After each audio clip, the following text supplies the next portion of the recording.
Hello दोस्तों।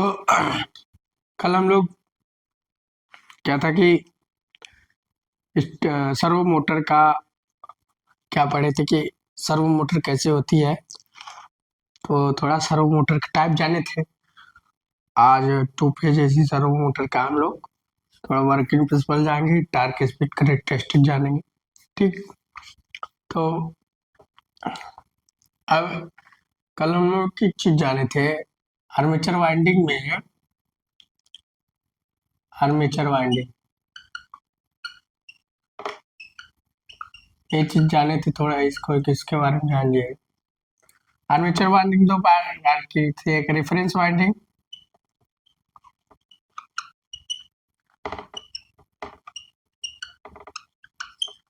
एक control winding.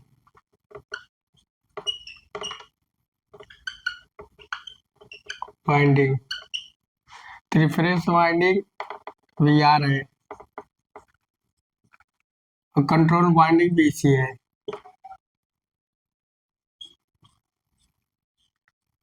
ठीक। एक कांस्टेंट होती है, हमने कल इतना लिखाया था। ये वैरी करती है, इतना लिखाया था, vary with error signal. Error signal तो एक कांस्टेंट होती है, वैरी करती है, इतना तक हमने लिखवाया था। अब इसे क्या आगे थोड़ा बताना चाहते हैं, तो इसको कल इतना तक आप लोग पढ़े थे। अगर मेरी वीडियो आपको अच्छी लग रही है, पढ़ाने का तरीका अच्छा लग रहा, तो आप लाइक करो, सब्सक्राइब करो वीडियो और अपने दोस्तों का साथ शेयर करो। तो हम लोग अब देखो ये क्या होती है हम बताते हैं। हम लोग two phase AC servo motor पढ़ रहे हैं। क्या पढ़ रहे हैं? Two phase AC servo motor. देखो ये रेफरेंस वाइंडिंग की हम बात करें कि यार देखो, तो न,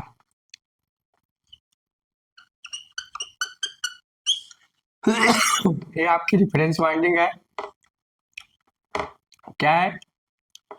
एक तरफ से रेफरेंस वाइंडिंग है, ठीक, जिसे बोलते हैं वी आर। क्या बोलते हैं? V R. इसका वोल्टेज वी आर है।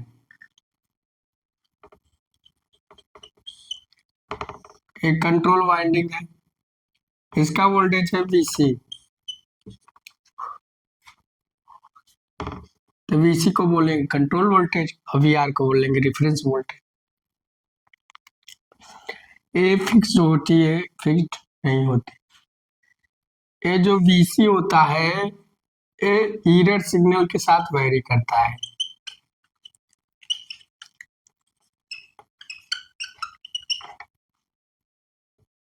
मतलब जैसे एरर सिग्नल आएगा वैसे वीसी रहेगा। ये फिक्स होता है, नॉट फिक्स होता है। ठीक। तब इसे क्या करते हैं, इसमें हम सर्वो एम्पलीफायर लगा देते हैं। सर्वो एम्पलीफायर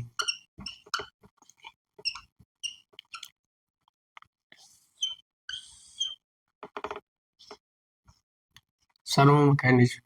अब यहाँ एरर सिग्नल दे देते हैं। थोड़ा सा हम समझाने की कोशिश करेंगे आपको। ये इधर कर देते हैं थोड़ा सा, तो आप लोग हाँ थोड़ा सा समझ लीजिए। अभी हम सर्वो एम्पलीफायर नहीं लगाते, इसे समझाने की कोशिश कर रहे हैं।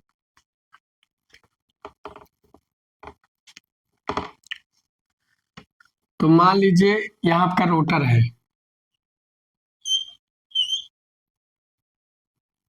क्या है? रोटर है। जो हमारा रोटर है वो क्या कर रहा है? रोटेट कर रहा है। कौन से डायरेक्शन में? अब देखो इसमें हमने लगा दिया कैपेसिटर। क्या लगा दिया? कैपेसिटर। तो इसका जो वोल्टेज होगा करंट से लीड करेगा। बात सही है। तो अब हमारा F I से FIR लीडिंग फ्लक्स हो गया। क्या हो गया? Leading flux. अब ये हो गया फाई सी। इसमें ए लैगिंग फ्लक्स माना जाएगा। इसका जो फ्लक्स होगा लैगिंग है, लीडिंग होगा तो लैगिंग होगा। इंडक्टिव तरह कैपेसिटिव तरह ते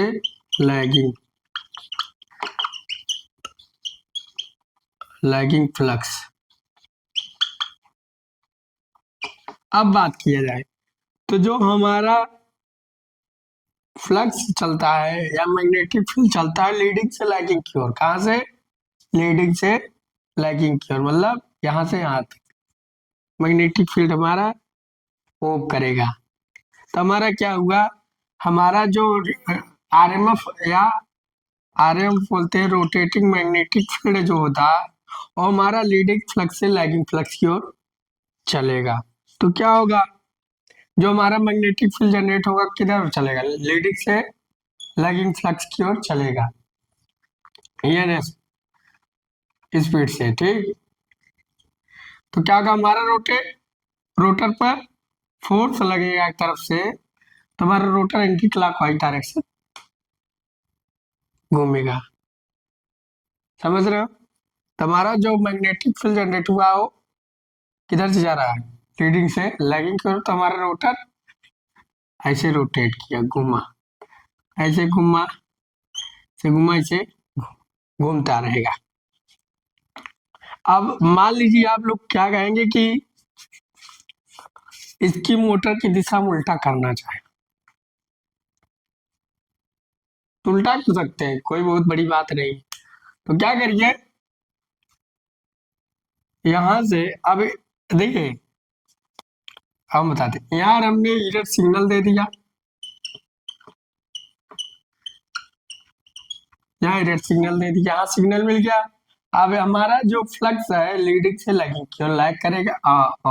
आरएमएफ है, रोटेटिंग मैग्नेटिक फील्ड है या टार्क है, वो आपका लीडिंग से लैगिंग क्यों लगेगा, जिससे हमारा मोटर एंटी क्लॉकवाइज डायरेक्शन घूमेगा।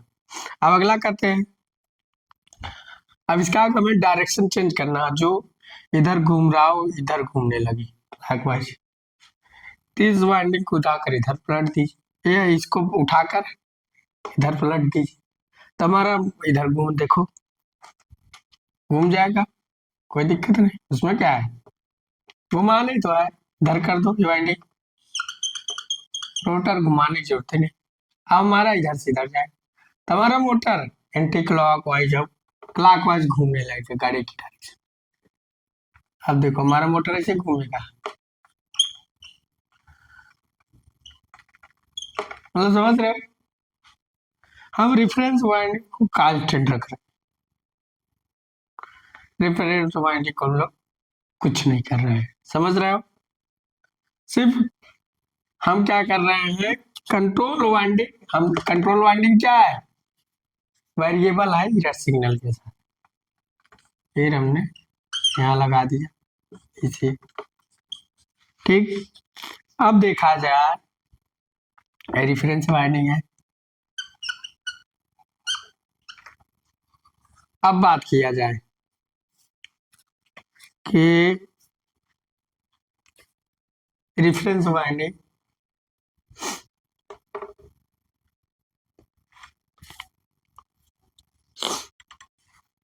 अब बात किया जाए क्या है रेफरेंस वाइंडिंग, सुनिएगा।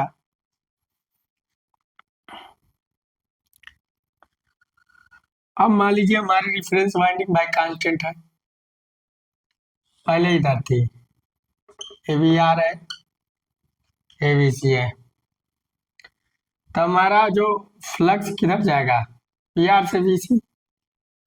अब फिर हमने बी सी को इधर कर दिया, मतलब बी आर को कुछ नहीं करना, बी आर अपने वही जगह है। तो हमारा फ्लक्स इधर चले, मतलब देखिए आप चेंज हो गया, यहाँ भी डायरेक्शन चेंज, यहाँ लिख सकते हो डायरेक्शन चेंज,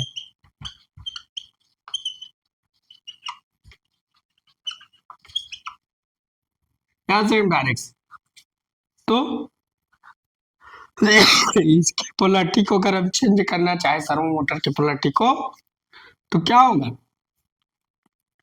क्या होगा, सिर्फ हम बीसी को चेंज करें, मतलब कंट्रोल वाइंडिंग को चेंज करेंगे, इसे बोलते हैं कंट्रोल वाइंडिंग।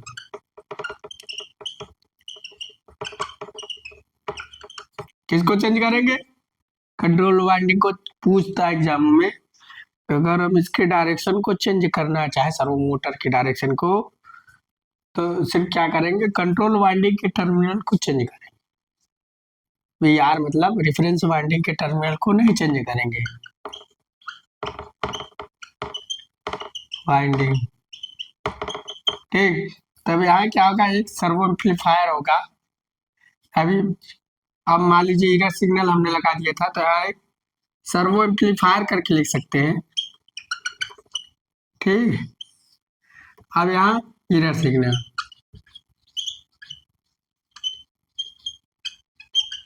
ठीक। तो हमारा जो VC होता है इधर सिग्नल पर डिपेंड होता है, इधर सिग्नल के अनुसार इसकी वोल्टेज वेरी करती है। अब VR कांस्टेंट होता है, क्या लिख सकते हो, VR कांस्टेंट।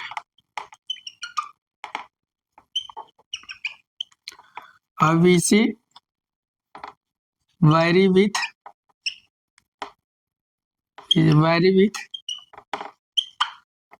error signal,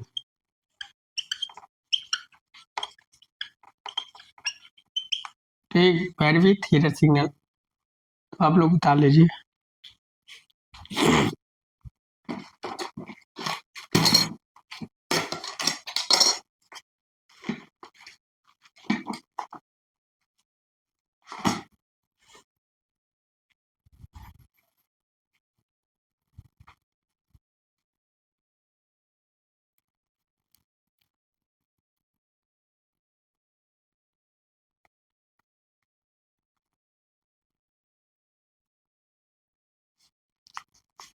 तो आप लोग इन्हें उतार लीजिए।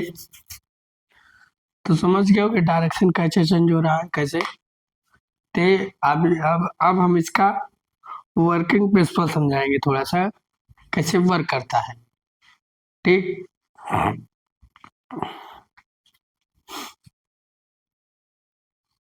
कितना उतार होंगे, उतार लीजिए।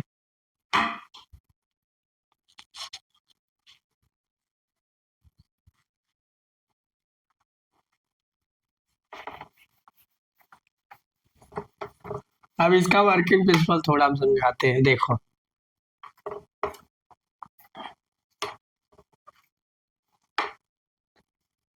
क्या होता है,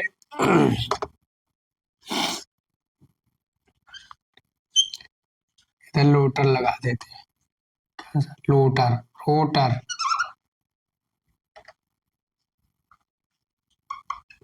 रोटर।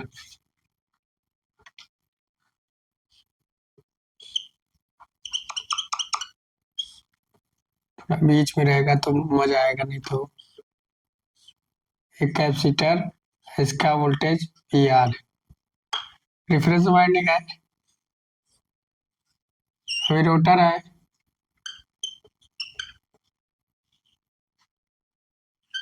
अब बात किए जाए, एक कंट्रोल वाइंडिंग है, इसका वोल्टेज VC है, सर्वो एम्पलीफायर है,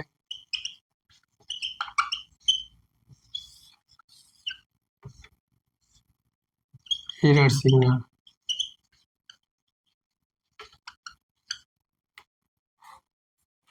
ऐसे एरर सिग्नल। अब देखिए,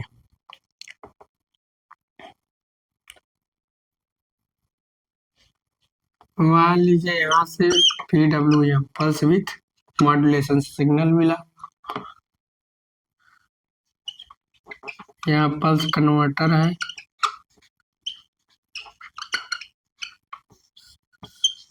पल्स कन्वर्टर है, और उसके बाद यहाँ से पल्स कन्वर्टर है, और उसके बाद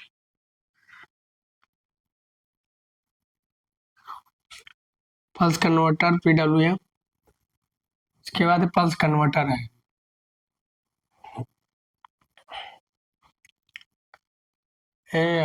उसके बाद यहाँ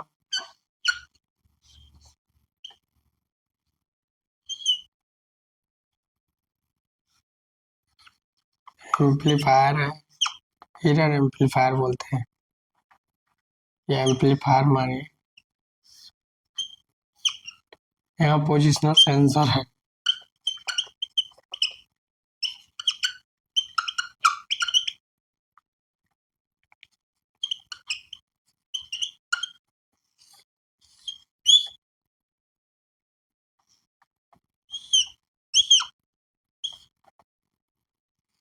यहाँ हमारा हैंडल लगा हुआ है।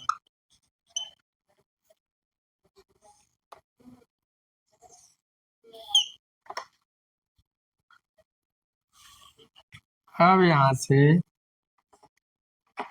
ये सर्वो मोटर है, यहाँ से वोल्टेज वी आई है, यहाँ से वोल्टेज वी एफ आएगा। यहाँ V I minus V F हो जाएगा। फीडबैक वोल्टेज इनपुट वोल्टेज है, तो यहाँ जाएगा ईरर वोल्टेज। ईरर वोल्टेज या error signal to control winding, कहाँ जाएगा? To control winding, control winding. तो इसका मैकेनिज्म सेम सर्वो मैकेनिज्म जैसे समझे थे, सेम वही है। क्या है देखो, अब हम बताते हैं। मान लीजिए हमारा रोटर फिक्स है, ये वी आर है, वी सी है, ठीक। अब हमने किया क्या, यहाँ से सिग्नल दिया, सिग्नल दिया पीडब्ल्यूएम। अब हमने पीडब्ल्यूएम दिया, तो पल्स जो सिग्नल मिल रहा है, चाहे जितने इतना देर का, मान लीजिए 1.5 मिली सेकेंड का दे रहे हैं, इतना तक आना है। तो क्या हुआ, ये पल्स कन्वर्टर ने इस पल्स को वोल्टेज में चेंज कर दिया, वी आई में। उसके बाद ये पोजिशनल सेंसर है, ये क्या करेगा, सर्वो मोटर के पोजीशन को देखेगी कौन से पोजीशन पर है, क्या एक वोल्टेज जनरेट करेगा वी एफ। इन दोनों का डिफरेंस होगा V I minus V F. फिर ये एम्पलीफायर एम्पलीफाई करेगा, एम्पलीफायर क्या करेगा, एम्पलीफाई करेगा। उसके बाद ये जो सिग्नल होगा आउटपुट में, ईरर वोल्टेज या ईरर सिग्नल कहलाएगा। क्या कहलाएगा, ईरर वोल्टेज या error signal to control winding. कहाँ जाएगी, कंट्रोल वाइंडिंग। कहाँ जाएगी, कंट्रोल वाइंडिंग, ठीक।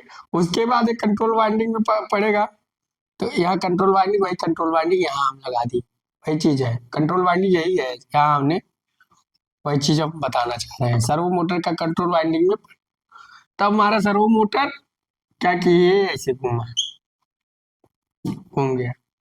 अब देखो हमारा सर्वो मोटर है, इधर घूम गया 90 डिग्री, ऐसे।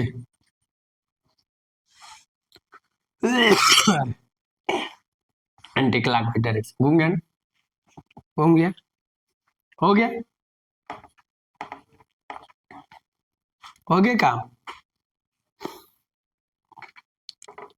यही है सिग्नल। अब हमारा इस मोटर, अब यहाँ बस इसी पर फिक्स रहेगा, अब बढ़ेगा नहीं जब तक अगला पल्स आएगा कि नहीं।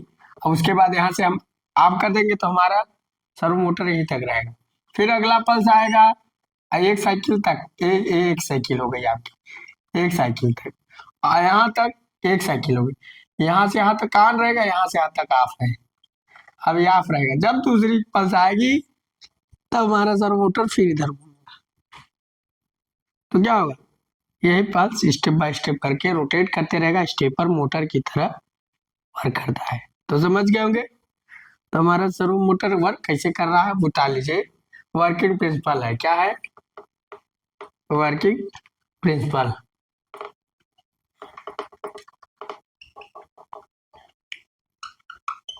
वर्किंग प्रिंसिपल, पहले बात, लो कास्ट होती है इस मोटर की, लेस मेंटेनेंस भी होता है, स्मॉल साइज की भी होती है। लो कास्ट, लेस मेंटेनेंस, छोट और कम कास्ट भी होता है, लो कास्ट ले सकते, लो कास्ट लेस मेंटेनेंस, ताली से इतना।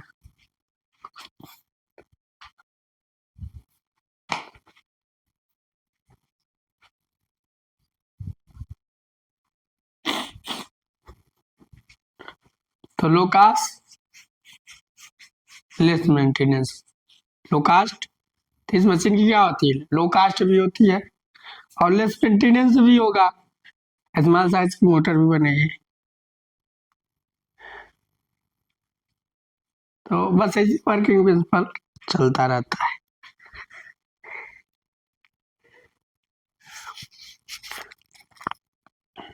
इसको उतार लीजिए, तब आगे बताते हैं आप लोगों को और अच्छी बातें, बड़ी बड़ी बातें, अच्छी अच्छी बातें, बड़ी बड़ी बातें बताते हैं।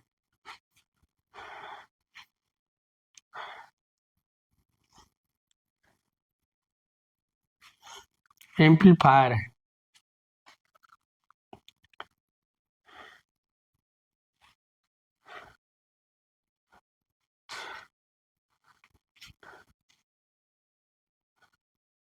तो वर्किंग प्रिंसिपल समझ गए, पल्स कन्वर्टर है, पोजिशनल सेंसर है, एम्पलीफायर है, सर्वो मोटर है। घर का उतार लिए होंगे। हम इसका थोड़ा टार्क स्पीड करो खींचते हैं।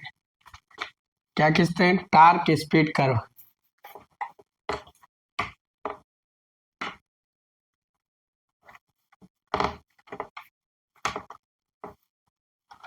टार्क स्पीड करो थोड़ा खींचते, देखिए कैसे आया।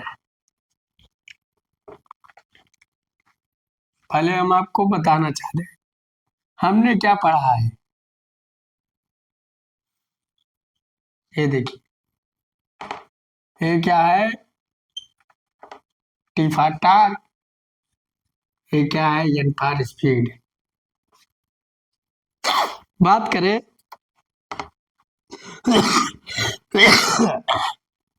समझिए समझिए, कन्वेंशनल या थ्री फेज इंडक्शन मोटर का टार्क लमसम इसे रहता है। टू फेज ऐसी मोटर इसलिए कि टू फेज वाइंडिंग उसके स्टेटर में टू फेज वाइंडिंग रहेगी, जैसे स्टेटर रहेगा एक वाइंडिंग है, टू फेज हो गई ना, हमने यहाँ से डिवाइड कर दिया। अब क्या एक फेज यहाँ से ऐसे रहेगी, टू फेज हो गई ना, एक फेज दो फेज, एक फेज एक फेज एक फेज एक फेज यहाँ हो गई, एक एक दो दो फेज, तो उसके स्टेटर में दो फेज इसलिए टू फेज वाइंडिंग है। वी आर वी सी इसलिए दो वाइंडिंग, इसलिए टू फेज एसी मोटर कहते हैं। तो उसे बोलेंगे two phase AC induction motor, लिख लीजिएगा। उसको बोलेंगे two phase AC servo induction motor. अब यहाँ क्या है, हम लोग क्या जानते हैं, थ्री फेज इंडक्शन मोटर का स्टार्टिंग में जो रेजिस्टेंस होता है रिएक्टेंस से कम होता है, ये पता है, इसी वजह से कर्व वैसा होता है। तो जहाँ अब यहाँ क्या होता है, इस कंडीशन में स्लिप क्या होता है, वन होता है, स्पीड क्या होती है, एन जीरो होती है, क्योंकि स्टार्टिंग कंडीशन रिएक्टेंस ज्यादा। फिर हमने मान लीजिए आर को यहाँ बढ़ा दिया, ये आपका आर वन हो गया, तो जहां से हमने रेजिस्टेंस बढ़ाया वही स्टार्टिंग कंडीशन हो गई। फिर हमने आर टू को बढ़ा दिया, हमारी स्टार्टिंग कंडीशन ये हो गई। यहाँ अब यस वन की वैल्यू यस वन मानेंगे, इतना गायब कर देंगे। फिर हमारी स्टार्टिंग कंडीशन आर थ्री यहाँ हो गई, फिर यहाँ में starting condition yes yes one की वैल्यू एन मानेंगे, अभी भी आर की वैल्यू एक्स से कम है। फिर हम यहाँ आर फोर मानेंगे, अभी भी हमारी आर फोर। अब फिर जब हम यहाँ लीनियर रेंज में आएंगे आर फाइव, अब इसका मतलब है अब लीनियर कर्व में हम लोग पहुंच गए, कहाँ, लीनियर कर्व में। तब हमारी स्टार्टिंग कंडीशन यहाँ आ जाएगी, तब यहाँ से स्टार्ट करेंगे, ये सब गायब हो जाएगा। तब इस कंडीशन में क्या होगा, R is greater than X, तब आर की वैल्यू एक्स से ज्यादा होगी। ठीक, आप क्या करेंगे, आप देखो तो हमारा जो ग्राफ बनेगा टार्क स्पीड का, किसका है, सर्वो मोटर का, वो ऐसा बनेगा।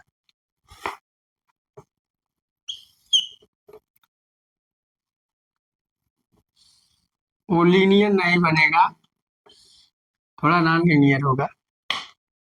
और इसे बोलते हैं टार्क, टी फॉर टार्क।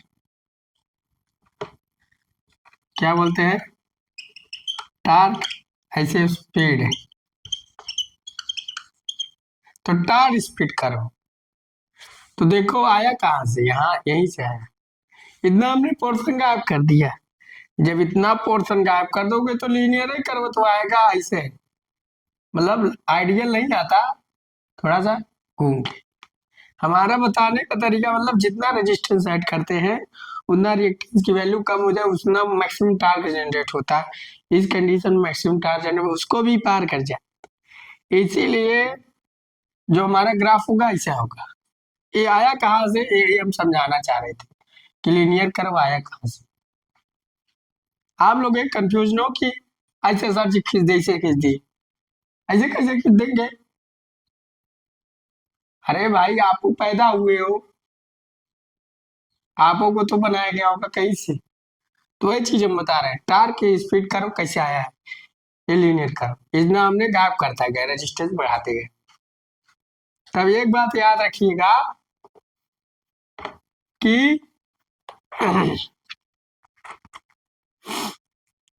एक बात याद रखिएगा कि जो ये क्या है हम बता रहे हैं, M equal to V C upon P R, A M की वैल्यू है। इसे बोलेंगे M equal to 1, M equal to 0.8, 0.5, ऐसे बोलेंगे एम इक्वल टू 0.2।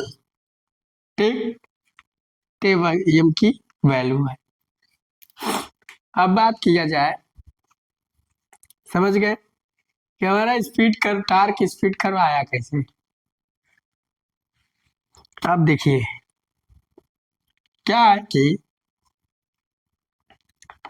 इसका, अच्छा आप लोग पढ़े होंगे आर बाई एक्स या एक्स बटे आर, आर बाई एक्स मानी चाहे एक्स बाई आर। तो मैक्सिमम टार्क कब जनरेट होता है, आर इक्वल टू एक्स होता है। ठीक, आप लोग जानते हैं जब हमारा थ्री फेज इंडक्शन मोटर में आर इक्वल टू एक्स होता है, अगर एक्स बाई आर रेशियो मान लीजिए, एक बात जान लीजिए, इसका इसमें आर ज्यादा हो, जब इसमें आर ज्यादा होगा एक्स बाई आर का रेशियो ज्यादा।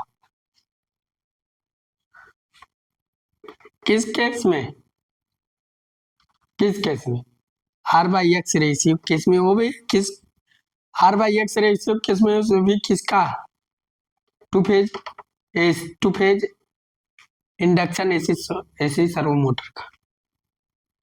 अगर ये थ्री फेज की बात करें, थ्री फेज की बात करें, two phase AC servo motor. अब यही अगर हम इंडक्शन मोटर की बात करें, इसमें आर कम है, जब आर कम है तो क्या है, रेशियो कम है, तो आर बाई एक्स का रेशियो क्या होगा, कम होगा। यहाँ मोर होगा, यहाँ क्या होगा, मोर होगा, क्योंकि यहाँ रेशियो डायरेक्ट प्रोपोर्शनल है, इन्वर्सल है। क्या ले, अगर हम लोग क्या करें, पलट दे, एक्स बटे आर करते, चलो अब क्या है, थ्री फेज इंडक्शन मोटर का आर की वैल्यू कम है, जब आर की वैल्यू कम है,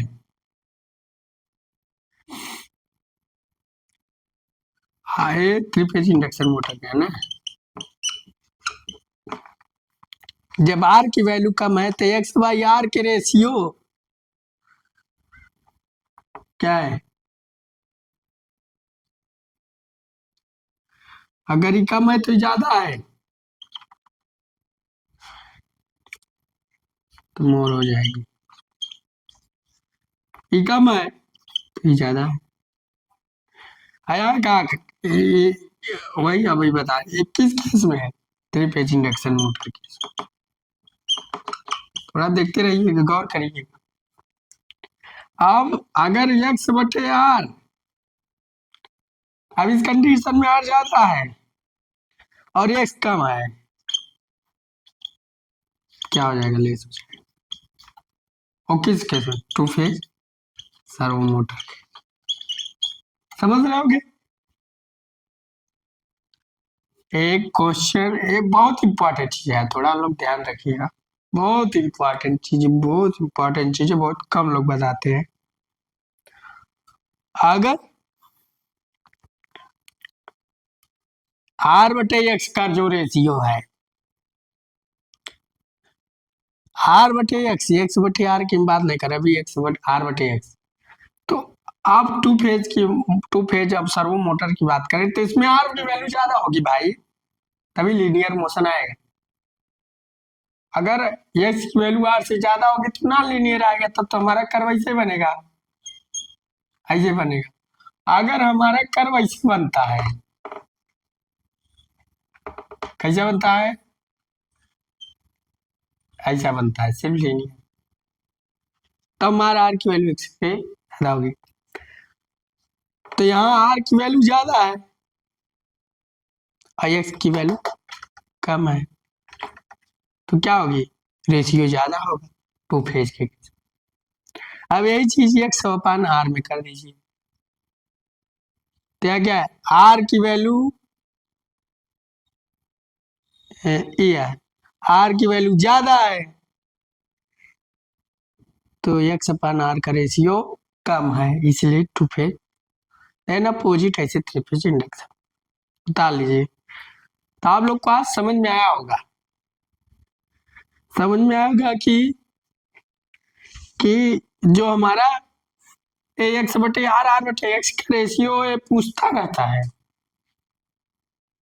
कि 3 फेज इंडक्शन मोटर में आर बटे एक्स या एक्स बटे आर, पढ़ता है, घूमना नहीं आपको, आपको कॉन्फिडेंस लेवल से जवाब देना है, आंसर टिक करना है। तो हर एग्जामों में, चाहे यूपीपीसीएल हो, चाहे जूनियर इंजीनियर हो, चाहे कोई भी एग्जाम हो, गेट एजी कहीं भी देने जाओ तो फंसा सकता है, वो फंसना नहीं है। तो आपका हमने ग्राफ भी खींच दिए, टार्क स्पीड कर्व, तो आप लोग उतार लीजिएगा। और मेरी वीडियो अच्छी लग रही है तो लाइक और सब्सक्राइब करिए, अपने दोस्तों के साथ शेयर कीजिए। So thanks.